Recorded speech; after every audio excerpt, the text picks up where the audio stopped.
in the LPL and has been making its way into the World's group stage. Usually, teams will try to deny some of those picks, though. They will either take away the Nidalee or they'll take away the Renekton to stop that from happening, but TSM going to get that very deadly combo. Already suggests that they're heavily going to look to play through the top side of the map, but Gen.G clearly prepared. They immediately lock in the lillia. They also have the Volibear to answer into the Renekton, a matchup that we've been seeing a hell of a lot, not only throughout the group stages, but also throughout the world. So a mixed damage profile, and of course, this set can still go into the mid lane, can still go into the support. You already mentioned that it is a big pick for life, but Gen.G still have that flexibility depending on how TSM choose to round out their draft. I love giving CoreJJ his Rakan. Get that in, Biofrost his Rakan. I don't know why I said CoreJJ. I love getting Biofrost his Rakan. Get that in early, get him something that he can get onto the backline with and have a little bit more team fight pressure. The Alistar yesterday was kind of intended to do that, but he really wasn't able to be the meatball in team fights that you were expecting. So instead here, it's more about him dashing in and out of the fight. Yeah, I think that it is also a very big comfort pick for Biofrost, and I think that after yesterday's game, after the rough early level ones, I think the TSM's game plan here is to give him a little bit more comfort. So Biofrost going to be locking that one in. Meanwhile, TSM continuing to pinch the mid lane pool. Going to take away the Zoe as well, away from BDD. And then just looking to try and get Bjergsen the best possible matchup. Of course, he will get that counter pick later on to the game, so they can hold on for now. They're likely going to lock in their AD carry next. And oh, the Ashe actually taken off the board. I was kind of expecting an Ashe to come through from DoubleLift, but it looks like that they want to deny that away from Ruler. Well, they're going to get rid of that. I wonder if that means DoubleLift will go towards something like the Senna. It doesn't team up too well with the Rakan. Not a fan. It's just one of the picks that he played quite a lot over the course of playoffs. The Twitch removed, of course. We saw Team Liquid start to bring that out in the play-in stage, the Twitch Rakan combo. And with the Syndra taken away, there's still Zilean available for TSM if they want it. Like, Bjergsen Zilean is such a strong pick for him. I'd be surprised if they decide not to pick it up. Well, we're going to have to wait and see. I think that Zilean doesn't make a huge amount of sense in the context of the... Wow, Karma going to come through from Gen.G as well. So this does suggest that that is likely going to be the Ezreal Karma bot lane, but we do know that BDD does play the Karma in the mid, so there's still flexibility here for Gen.G, keeping their options still open. I'm wondering if it's Sett mid, volley into Renekton top, which is what we saw Rascal play That's yesterday. What I expect. And then the Ezreal Karma bot lane is very much what I expect. I think it gives you a lot of pushing power as well. Okay. I mean, it's Bjergsen Zilean. I understand it's not perfect in the composition, but it's Bjergsen Zilean. Like, this guy is just so well known for this champ. He has an incredible record on it historically. I would have been very shocked if they didn't pick it up. I think I just need to think about this comp a little bit more, because it seems like it's trying to do a lot of different things for TSM. But we can explore it a little bit more once we actually get into the game. I think that the Gen.G comp is a lot more straightforward. They have a clear front line in the form of BDD and Rascal, very good at diving onto the back line. Both of their ultimates are literal jumps, right? So they act as like, they get in your face, they get very obnoxious. Meanwhile, you have the Karma to provide that additional bit of movement speed to help them close that gap. And then you have this long-range damage from the Ezreal, who can just be very self-sufficient, while Lily is dishing out all this AP damage alongside the tanks as well. So I feel like they have a pretty straightforward front-to-back comp. They can play team fights extremely well. I think they scale relatively well as well. And I think that they don't have to really force anything too hard in the early game. I don't expect a huge amount of aggression. I think that we should expect to see strong pushing bot side of the map from Gen.G. We get to see Ruler on his Ezreal, so I'm definitely looking forward to that. And I need a little bit more time to think about this TSM comp, because again, I think it kind of does a lot of different things, and clearly there's a lot of comfort here. We see like Senna for DoubleLift, definitely one of his most played AD carries. We see the Rakan for Biofrost, definitely a comfort for him as well. And you also see the Zilean for Bjergsen. So like, in terms of comfort picks, champions they're familiar with, TSM have definitely got a draft that they know how to execute on. 23-7 in the LCS is Bjergsen's Zilean. He is synonymous with the champion. I like some of the stuff it does in this composition, gives the Rakan more ability to engage, protects someone, of course, with that incredible ultimate. And so we'll see if TSM are able to utilize their comfort and translate it into a win. They lost yesterday against Fnatic.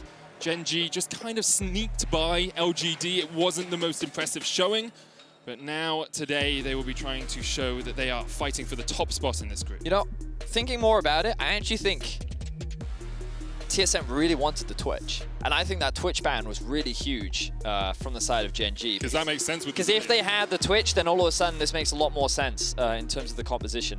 Especially when you have like Nidalee plus Zilean as well. So I guess they kind of defaulted back to the Senna after it was taken off the board. Of course, this is just speculation on my part. I cannot say for sure. But we have seen Twitch and Rakan rising in popularity, especially from teams like Team Liquid during the play-in stage. So yeah, that's my biggest concern right now for TSM's composition. It feels like that you have a Zilean that, while like he just doesn't have damage later on into the game, right? And Nidalee, I think that her ability to teamfight later on into the game is going to get harder as well. And Renekton, his value is going to fall off. Of course, against dive champions, I think the Renekton actually has a lot of value. But when it's against a Sett plus a Volibear, that's a lot that's coming into you that I don't think Renekton is going to have as much success with. So I'm just ultimately concerned about TSM's damage later on into the game. Like, where is it going to come from? Of course, Senna can be that when you get to a certain point in the game, but that's where my concerns come from. Maybe I'm wrong. Maybe they can find huge advantages up towards the top side of the map. This Nidalee-Renekton combo is, of course, very terrifying. But already, level 1, Gen.G looking for an invade. Pushing in, going to get bombed by Bjergsen, but no level 2, no rewind for Bjergsen means that their double bomb stun cannot connect, and Clid just runs straight through it.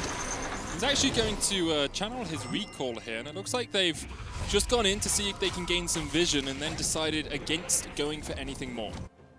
They will drop a ward on the blue buff, get some information on where Spica is starting.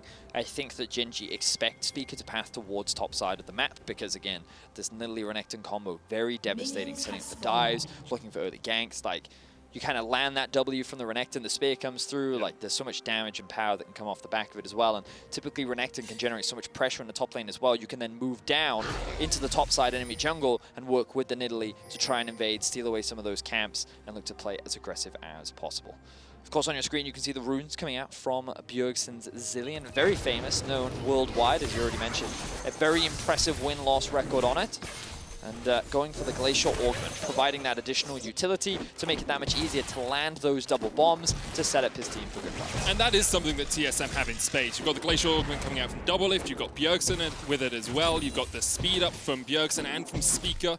It becomes a little bit more difficult for Gen.G, if they are on the back foot after a fight, to disengage. However, Gen.G's engage, as you've already said, Vedius, incredibly strong, and Rascal is currently showing Broken Blade just how strong the Volibear can be in the 1v1. He played this matchup yesterday and had a whale of a time versus Lungsheng. So I personally think that Rascal is a pretty aggressive top lane player. Having watched him in the playoffs, he's someone that really likes to get in your face, and when he has a winning matchup, he will try to take advantage of it. In many ways, it actually reminds me of how Bwipo approaches the game.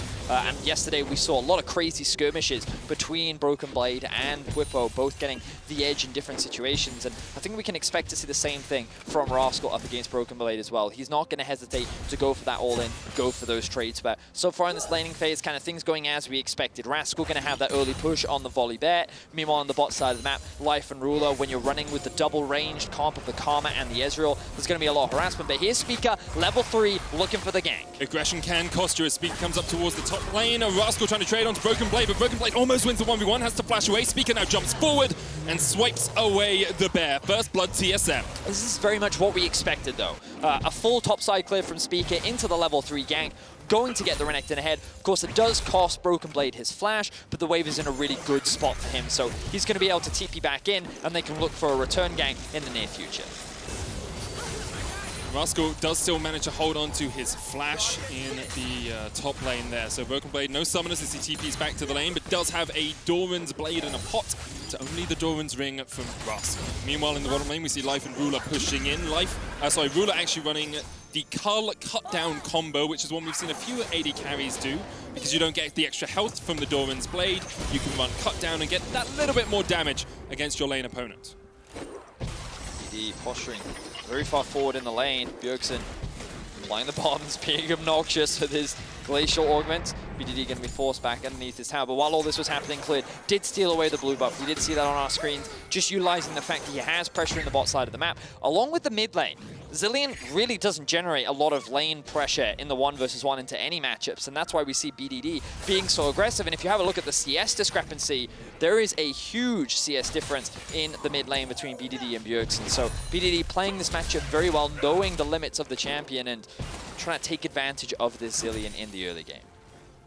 And I want to come back to that blue buff steal, because something we did see yesterday in the Fnatic TSM game was Selfmade was actually really good at getting into Spica's jungle and trying to deny some buffs from him. In fact, Fnatic in that game took 13 buffs to TSM's 8 buffs across the course of the game. So we should keep our eyes on Spica and keep our eyes on Clid to see how many camps Spica is losing, because that translates to an XP differential as the game goes on. It's one of the things that you'll see at a lot of World Championship teams and how they utilize their pressure. And yesterday, I think TSM really struggled, not only because of the invisible pressure that Selfmade was generating, but how they would constantly move around the map and look to invade the enemy jungle, knowing that they had numbers advantage. And we're seeing it right here from Clid already in the early game. They have the push in bot, they have the push in mid. Spica recognizes that this part of the jungle doesn't belong to him anymore, and so he has to try and steal enemy camps on the enemy top side. So beautifully done from Clid to try and build this advantage up, and you can already see a huge CS discrepancy starting to build between the two junglers. And I just wanted to give props to DoubleLift, because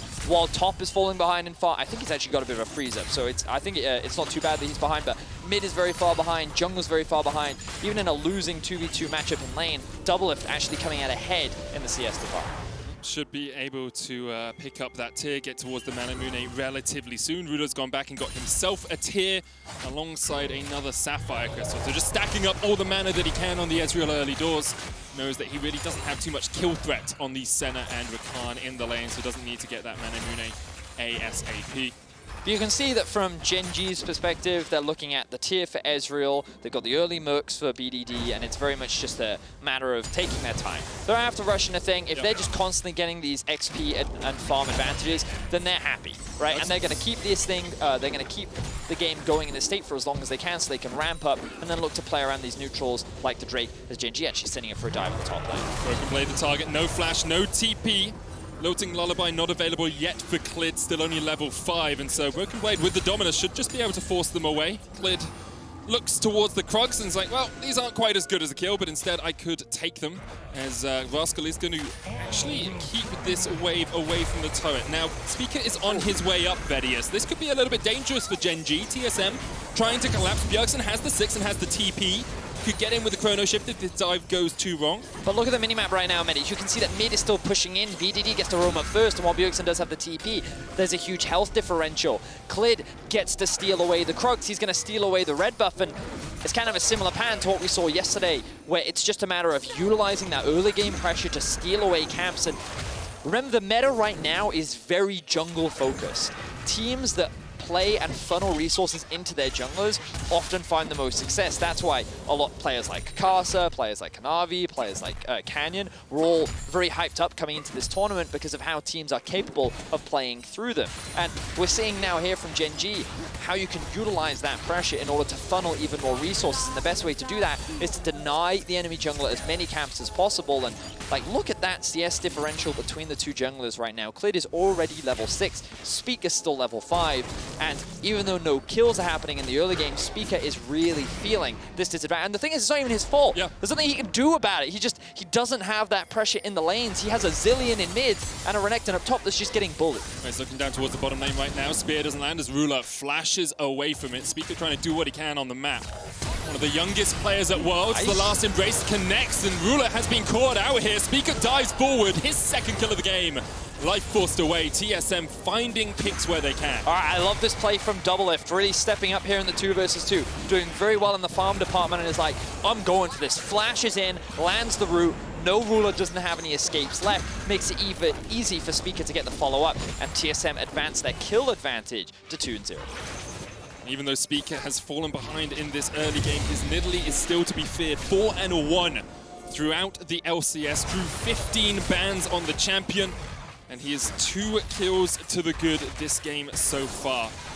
It's actually the first time since the Odd One we have seen a homegrown NA player as the jungler for TSM, came up through their Academy League, and in his first Worlds appearance, well, first Worlds Groups appearance, he's doing a pretty strong job, but it's being caught out just a little bit here. Lilting Lullaby coming in, Biofrost looking for the charm, there's the Dawning Shadow as well, Showstopper, gonna bring Spica back, but he's got the chrono shift on, and he's gonna come straight back to life, and now Clid is caught out of position, as Broken Blade closes in the True Shot Barrage, rattles through, Bjergsen goes low, but now BDD is the secondary target, Life coming in to help out, Rascal can dive bomb in the storm, bring up, but Biofrost dancing around Broken Blade as much as he can, the Facebreaker is gonna pull them back, Biofrost has to use the grand entrance to have a grand exit. And TSM were able to find 1 kill in the fight. Ends up being a 1-for-1. What initially looked like a great opportunity for TSM actually only ends up evening out. And this was a situation where Gen.G thought they had the prio in mid, had the prio on top, and this was a safe invade for them to do. They were not expecting Biofrost to already be here on the Rakan, so he comes in to help assist Spica. The Senna ultimate comes in as well, and then the Bjergsen ultimate too stops that execute from coming through. This forces Clid to disengage, and this is where Broken Blade sees his opportunity. Now Life does join the fray, locks up Broken Blade, and they think at this point we can keep going, but Bjergsen has no health, he has no mana. Spica's not in a position to continue the fight either, and Broken Blade quickly realizes, oh, I'm not in a 3 versus 4, I'm in a 1 versus 3, and is forced to disengage. Well, lose his life. He disengaged all the way back to the fountain. It's the ultimate disengage. BDD is going to get his second turret plate in the mid lane. Gen.G at 10 minutes with about 1,000 gold lead, but some strong showing a couple of times here from TSM. As we said, Spica 2-0-1. Biofrost as well, having a much better performance than we saw against Fnatic in the early game. He really struggled in that matchup, but here he's been able to be in the right place at the right time as DoubleLift is the target. Clid coming in as well. DoubleLift uses the Curse of the Black Isles just to get underneath his turret and will just about escape. Well played there from Ruler, and he's going to get all this money from the tower plates as well. DoubleLift forced to go back to base after not taking an optimal trade, and it's a big loss. Going to continue to accelerate the gold lead, even though they're at a kill deficit, even though Spica is getting these kills. Like, you just got to look at the experience difference between the two. Like, Spica level 7, Clid level 8, the number of plates that are going into the back pocket of Gen.G. You can see that Volibear's been able to get one in the top lane. BDD, I think, is at 2 or even 3 in the mid lane. Ruler's got himself 3 to 4 in the bot lane. Like, Gen.G are just playing the map very well right now, and they're utilizing their pressure so exceptionally well. And like, this is how you optimize lillia. You use her strong clear speed and pressure in the lanes to allow her to invade and steal away camps.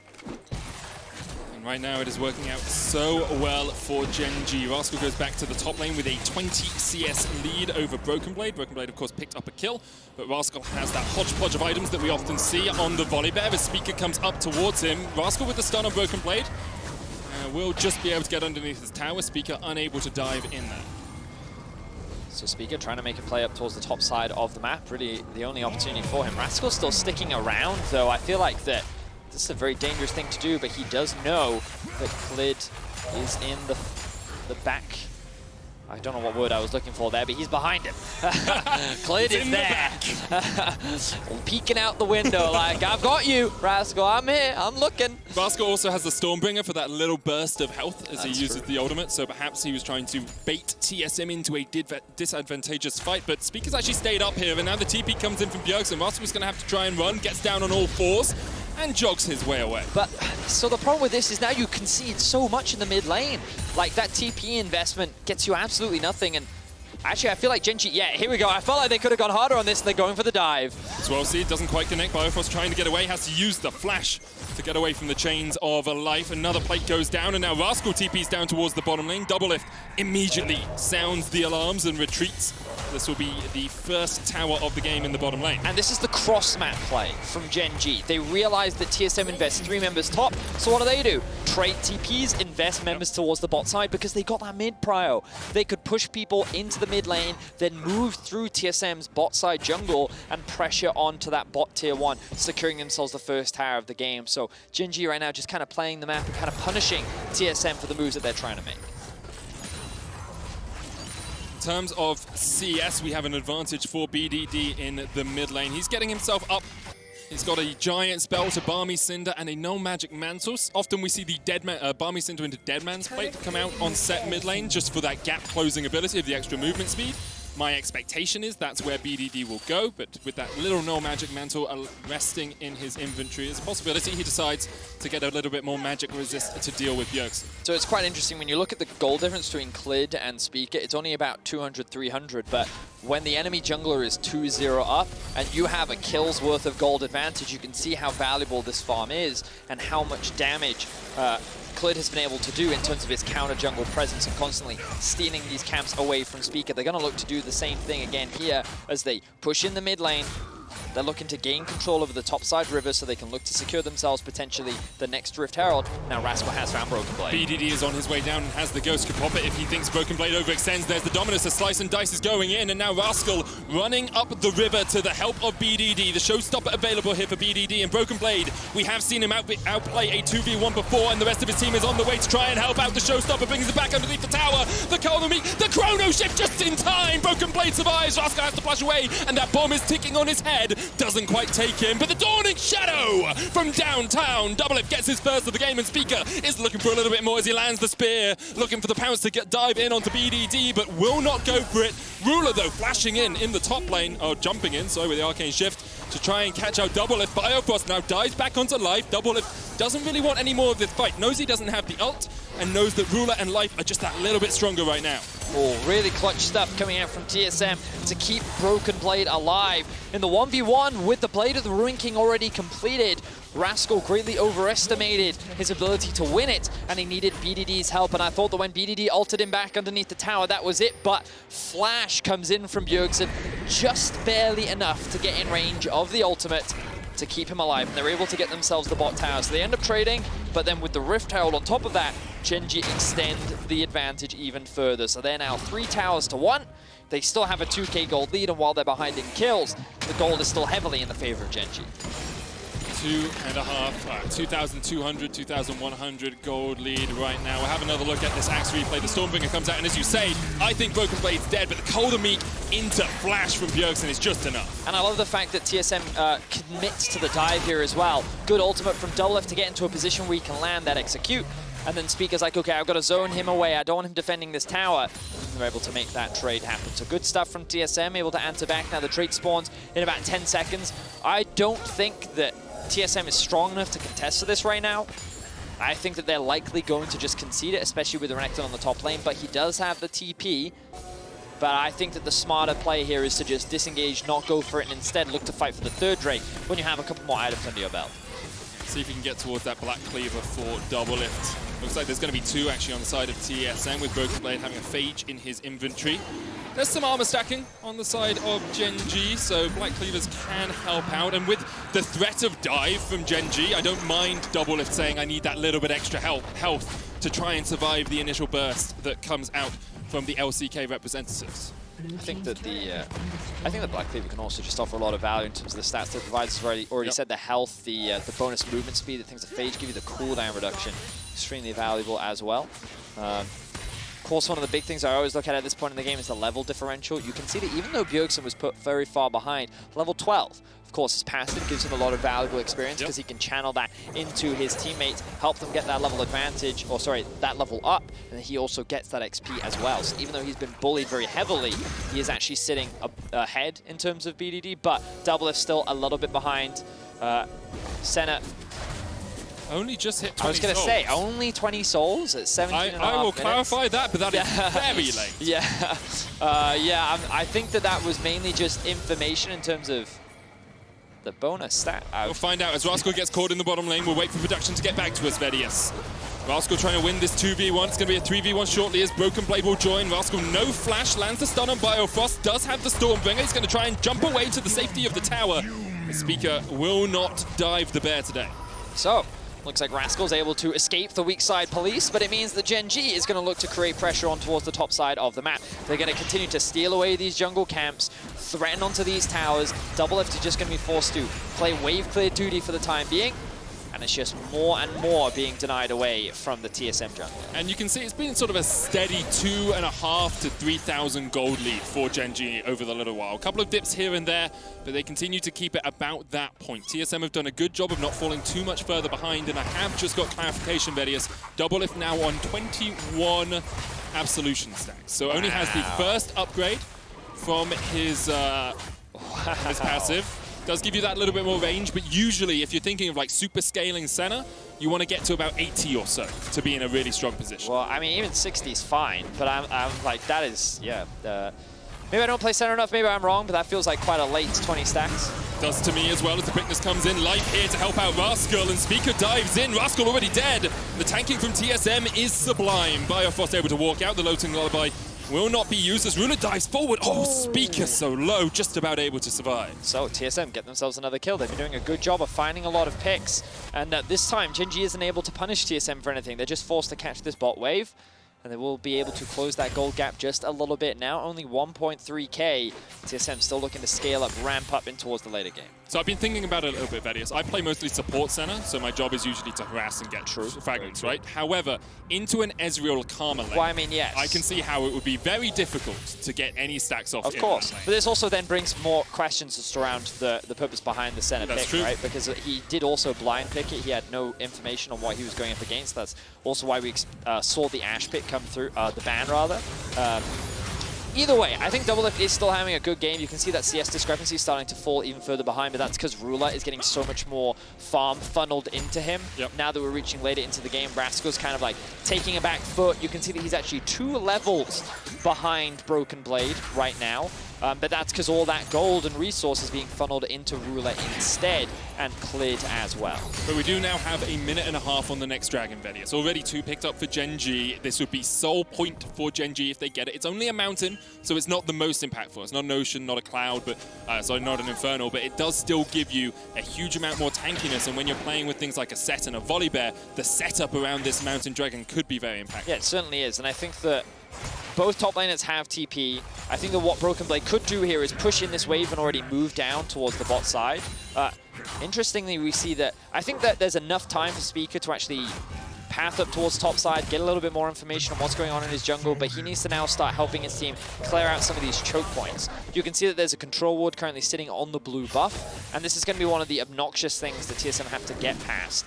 Because Gen.G have constant push in the mid lane, in the bot lane, TSM is kind of forced to group and move through their half of the jungle as a team, as a unit. And then they need to clear this out with the sweeper that Spica does have, and then they can start moving into the enemy jungle. See, it's dangerous for Biofrost to walk by himself because there is a real risk of him getting caught off. But this time around, he's able to disengage, and still the river is still completely dark from the perspective of TSM. Yeah, Biofrost tries to put a control ward in, but it's immediately going to get swept away. Broken Blade has moved himself into the mid lane. Does still have the TP if he needs to get to a fight with any urgency, but for the moment, Spica is the one being forced away. BDG going in with the showstopper. TP comes in, and look at the last embrace. Look at the Dawning Shadow. Look at the damage from TSM. Life and Clid immediately have to disengage as BDD now runs back to the rest of his team. There's a flank potential here for Rascal, but you're flanking all 5 members, all you're doing is catching yourself out. He has to run away, gets down on all 4s and runs through the river. That was a great fight for TSM as BDD overstepped. Now, what has been used? Well, a lot of ultimates are gone. Broken Blade ultimate's gone, BDD ultimate gone, but there's still Bjergsen ulti, and there's also still Clid's ulti. So both these teams are looking for a fight, flash in from Broken Blade. And you can see Ruler immediately has to flash away. He knows if he is stunned up, he is caught up. But TSM are kind of being danced around from 2 different sides right now. They're afraid of the Rascal collapse, but they're also getting poked out by Ruler. Meanwhile, Clid has gone back to base. He's now back in the fray, and if he lands his ultimate, here it comes. Got the looting lullaby, and DoubleLift is the target. They dive in on him. Broken Blade has to dance himself away, but now DoubleLift is caught up in the midst of Gen.G, and he will get taken out. Gen.G get 1. Rascal still chasing Biofrost away, and this will be the 3rd dragon of the game for Gen.G. What looked like a great initial team fight for TSM ends up falling apart because Gen.G just buy so much time. You could see that TSM wanted to commit to that fight in the bot lane. They were like, let's go, 4 versus 5, chase, chase, chase. But then they see Rascal behind them and they're like, oh, and then they have to suddenly turn around, and then they're kind of being split from 2 different directions, and they couldn't commit to a plan. They couldn't commit to a fight, and then this ends up happening. Clid's able to rejoin the fight. He gets the ultimate off, and then Gen.G is ready to recommit and re-engage. It's also a major issue with the Chrono Shift is if you're using it while the enemy team dives on top of you to protect one of your carries, if you then can't re-engage without that carry, they're just going to be stuck in the middle of all of Gen.G as they come back to life.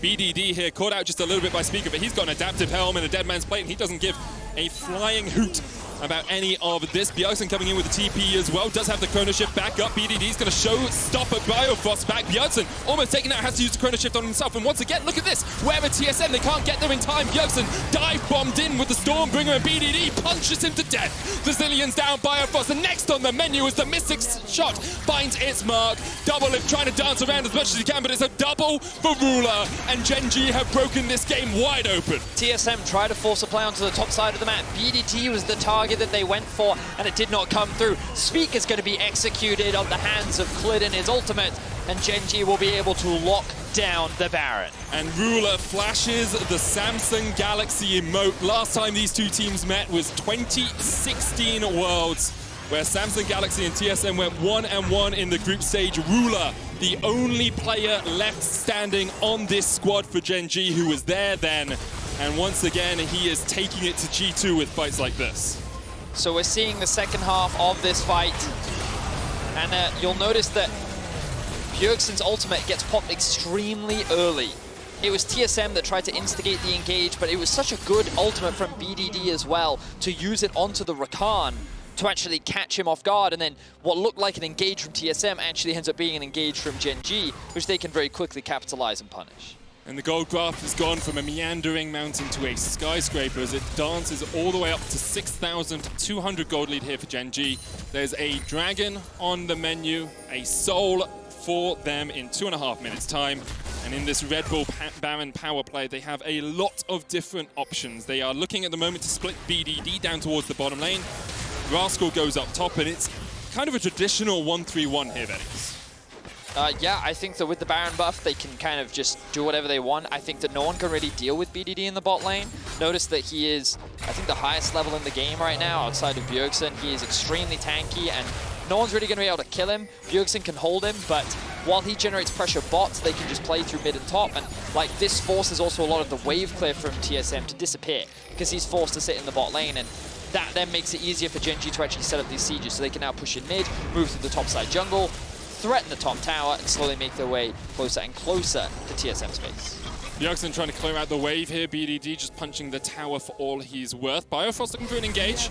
Ward comes out. Ruler able to dodge just to the side of the spear. Swell Seed goes wide, but Ruler actually stepping forward here. Trinity Force and the Mura Man are already stacking up. He's got a QSS and he's on his way to a Death's Dance next, I would assume. Chips away at the tower. Essence Flux doing a lot of work, of course, to these objectives. You can see it getting chunked out there. Rascal still in the top lane just by himself. BDD almost finished this tower, and Biofrost actually looking for a flank position here. This could be what TSM need. However, Clid, aware and awake to the danger, puts the sleep onto the Rakan. And watch out, Biofrost, as you have to dance across the wall to get yourself to safety. Meanwhile, the middle inhibitor tower goes down. Broken Blade on the menu for Ruler. He's on a killing spree now. 3-1-3 on this Ezreal. And the True Shot Barrage rattles across Biofrost. Flash forward, Mystic Shot. Doesn't quite connect, but that's an inhibitor down in the mid lane. And next up are these Nexus towers. TSM retreats it to their base, and Gen.G are just taking everything they can in a heartbeat. Bjergsen trying to clear out the wave. Here's the quickness from Biofrost. Gets onto Ruler, but Ruler uses the QSS to get away, and DoubleLift is dumped into the team. And now with the towers disabled, Ruler and co can just sweep them away. The Nexus, the target. Spica forced back to the fountain, and Ruler's playing with his food now. Biofrost chased away by the Ezreal. Bjergsen and Spica back on the base, and Ruler are going to go 2-0 up in their group. Gen.G with a commanding performance from start to finish. They utilized the early pressure in their lanes extremely well, and while we did see TSM finding a number of picks, a number of kills, it never really translated into anything. Gen.G moved around the map extremely cleanly. They constantly stole away enemy jungle camps, and again, it's just a great example of how to utilize that pressure from your lanes. A great example of how to play around this lillia and how devastating she actually can be. Overall, great performance from the Gen.G squad, and definitely a return to form, I would say, compared to what we saw after yesterday's game. I agree with that. I think Gen.G had a good showing on the day. There were some signs of life in TSM as well. I think Biofrost had a much better performance today than he did yesterday. His Rakan, there were some really good moments where he found engages. Spica as well, even though he fell behind, was still finding those picks, was still on the front foot. And that is always a good thing to see. But going 2-0 down in this group makes it a very difficult road now for TSM. They still got LGD, who really challenged Gen.G yesterday.